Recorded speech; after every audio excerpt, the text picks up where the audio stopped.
అండి అందరికీ. ఇది హైదరాబాద్లోని రసూల్పురాలోని స్వామినారాయణ టెంపుల్ వచ్చాం మనం. అక్కడ ఈ టెంపుల్ అద్భుతంగా ఉందండి. ఆ మొత్తం అంతా కూడా చాలా చక్కగా మంచి వాతావరణంలో, ఆధ్యాత్మిక వాతావరణంలో ఈ టెంపుల్ని ఇక్కడ నిర్మించారు.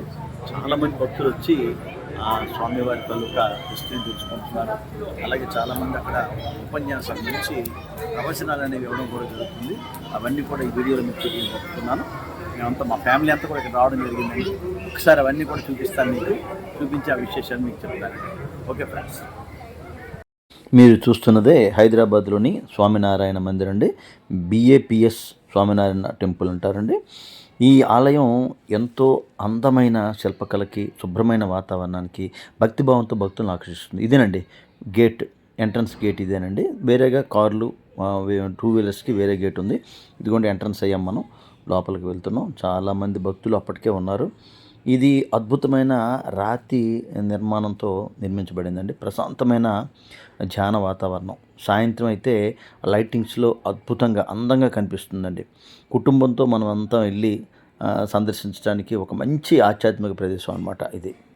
ఈ మందిర్లో ప్రతిరోజు కూడా దైనందిన పూజలు జరుగుతాయి. అలాగే హారతులు ఉంటాయి, భజనలు మరియు ఆధ్యాత్మిక ప్రవచనాలు ఉంటాయండి. చాలా బాగుంటాయి. అలాగే ఏదైనా పండుగలు అలాంటి సమయాల్లో ప్రత్యేకంగా అలంకరణలు ఉంటాయి. సేవా కార్యక్రమాలు మరియు యువతకి సాంస్కృతిక కార్యక్రమాలు అన్నీ కూడా ఇక్కడ ఏర్పాటు చేస్తారు. ఈ మందిరం అనేది కేవలం అంటే ప్రార్థనా స్థలమే కాదండి, మనసుకు చాలా ప్రశాంతత ఇచ్చే ఒక ఆధ్యాత్మిక అనుభూతిని కలిగించే ఒక స్థలం అనమాట. అలాగే శిల్పకళకి ఇష్టపడే వారికి చాలా చాలా రాతి కట్టడాలు ఎంతో ఆహ్లాదకరంగా మనకు కనిపిస్తాయండి. చూడండి, ఇక్కడ తీస్తున్నారు, చాలామంది ఫొటోస్ తీసుకుంటారు అక్కడ. స్వామినారాయణ్ హిందూ ధర్మంలో ప్రముఖ ఆధ్యాత్మిక గురువుగా ఎంతో గుర్తింపు పొందారటండి. ఆయన అసలు పేరు ఘనశ్యామ్ పాండే.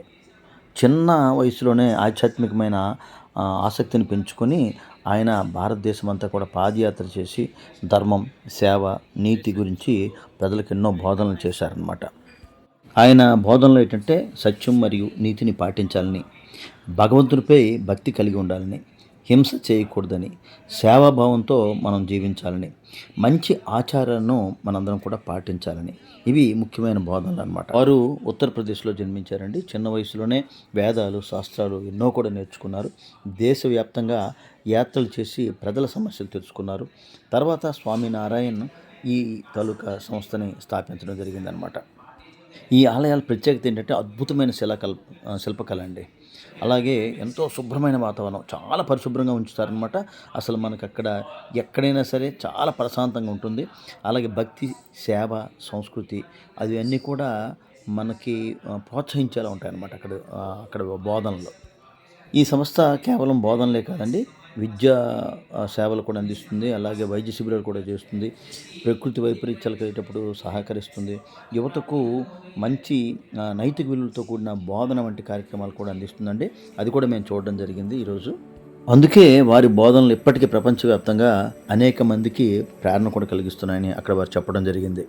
హైదరాబాద్లోని స్వామినారాయణ మందిరం అనేది తెలంగాణలోని ప్రముఖ ఆధ్యాత్మిక దేవాలయాల్లో ఒకటిగా గుర్తింపు పొందిందండి. ఈ ఆలయం బేగంపేట ప్రాంతం దగ్గరలో ఉందండి. ప్రశాంతమైన వాతావరణం, భక్తి కార్యక్రమాల వల్ల ఎంతోమంది భక్తులు దర్శనానికి వస్తూనే ఉంటారనమాట. మందిర్ అనేది బిఏపిఎస్ సంస్థ ఆధ్వర్యంలో నిర్మించబడిందండి. స్థానిక భక్తుల సహకారంతో అభివృద్ధి చేయబడి ఈ మందిరం ప్రజలకి ఆధ్యాత్మిక సేవలను అందిస్తోంది. ఈ సంస్థ ప్రపంచంలోని అనేక స్వామినారాయణ ఆలయాలను నిర్మించిందనమాట. ఈ బిఏపిఎస్ సంస్థ అనేది అధికారికంగా స్థాపించిన వారు శాస్త్రీజీ మహారాజ్ అండి. ఆ తర్వాత ఈ సంస్థను ప్రపంచవ్యాప్తంగా విస్తరించడంలో ప్రముఖ స్వామి మహారాజ్, ఆ తర్వాత మహంత్ స్వామి మహారాజ్, వీరు చాలా ముఖ్య పాత్ర వహించారని అక్కడ వారు చెప్పడం జరిగింది. ఈ మందిర్ని సందర్శించడం మంచి అనుభూతిని కలిగించింది. అక్కడ స్వామికి అభిషేకం కూడా మా ఫ్యామిలీ అంతా కూడా చేయటం జరిగింది. చాలా చాలా సంతోషం అనిపించిందండి. తర్వాత ఆ పక్కనే ఉన్న శివలింగానికి కూడా అభిషేకం చేశాము ఫ్యామిలీ అంతా కూడా. ఈ అభిషేకం శ్రీ నీలకంఠ వర్ధి మహారాజ్ గారికి అభిషేకం అన్నమాట. ఈ పవిత్ర మహాభిషేకం ఏంటంటే దీనికి ఆత్మీయుల శ్రేయస్సు, కుటుంబ శాంతి మరియు సామాజిక ఉద్ధరణ కోసం ఈ అభిషేకం అనేది దోహదపడుతుందని అక్కడ పూజారి గారు చెప్పడం జరిగింది. ఆ విధంగా ఆ శివలింగానికి కూడా అభిషేకం చేసి అక్కడ కొద్దిసేపు ఆ ప్రవచనాలన్నీ కూడా విన్న తర్వాత అక్కడే వారు ప్రసాదాన్ని ఇచ్చారు. ఆ ప్రసాదాన్ని సేవించి ఇంటికి రావడం జరిగింది. చాలా చాలా మంచి అనుభూతిని కలిగించిందండి నిజంగా. ఆ దేవాలయంలో మనం 2.5 అవర్స్ అక్కడ గడపడం జరిగింది. మీకు అవకాశం ఉంటే ఒకసారి మందిరాన్ని సందర్శించండి. చాలా మంచి ఆధ్యాత్మిక ప్రవచనాన్ని అక్కడ వినడం జరిగింది. మీరు కూడా చూసి ఈ స్వామినారాయణ మందిర్ గురించి మీ తాలూకా అభిప్రాయాలను కామెంట్ సెక్షన్లో తెలియజేయండి. వీడియోలో మందిర్ గురించి కొంత సమాచారాన్ని అందించాను అనుకుంటున్నాను. కాబట్టి మీరు కూడా ఒకసారి సందర్శించి దీని మీద మీ అభిప్రాయాలు తెలియజేయండి.